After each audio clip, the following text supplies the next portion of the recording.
यार उद्देश्य कौन? सरकार 2 वर्ष पूर्ति उद्देश्य विकास धारा ओडिशा सारा जो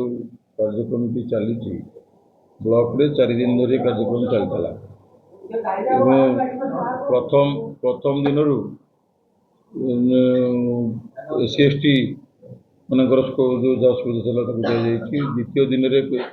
कृषक मानकर जहाँ जहाँ सुविधा दि जाए तृतीय दिन में एमएसएमई और मिशन शक्ति जहाँ जहाँ सरकार सुविधा दि जाए आज उद्यापन दिवस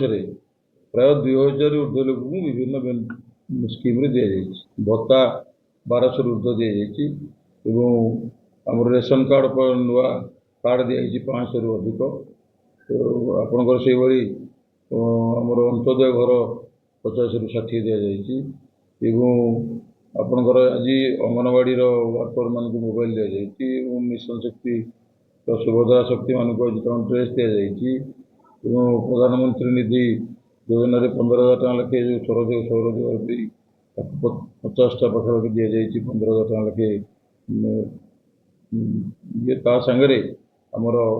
जिलूर जो नुआ योजना सह मुख्यमंत्री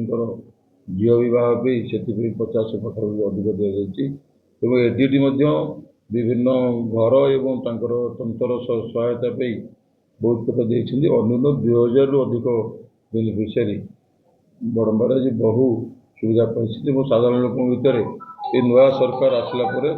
साधारण स्तर में बहु योजना कर आज बहुत खुशी सह समस्त आसिले विधायक विजय कुमार दलगर हाथ में बांटिले सुशृंखलार सह प्रशासन आयोजन करते विडीओ महोदय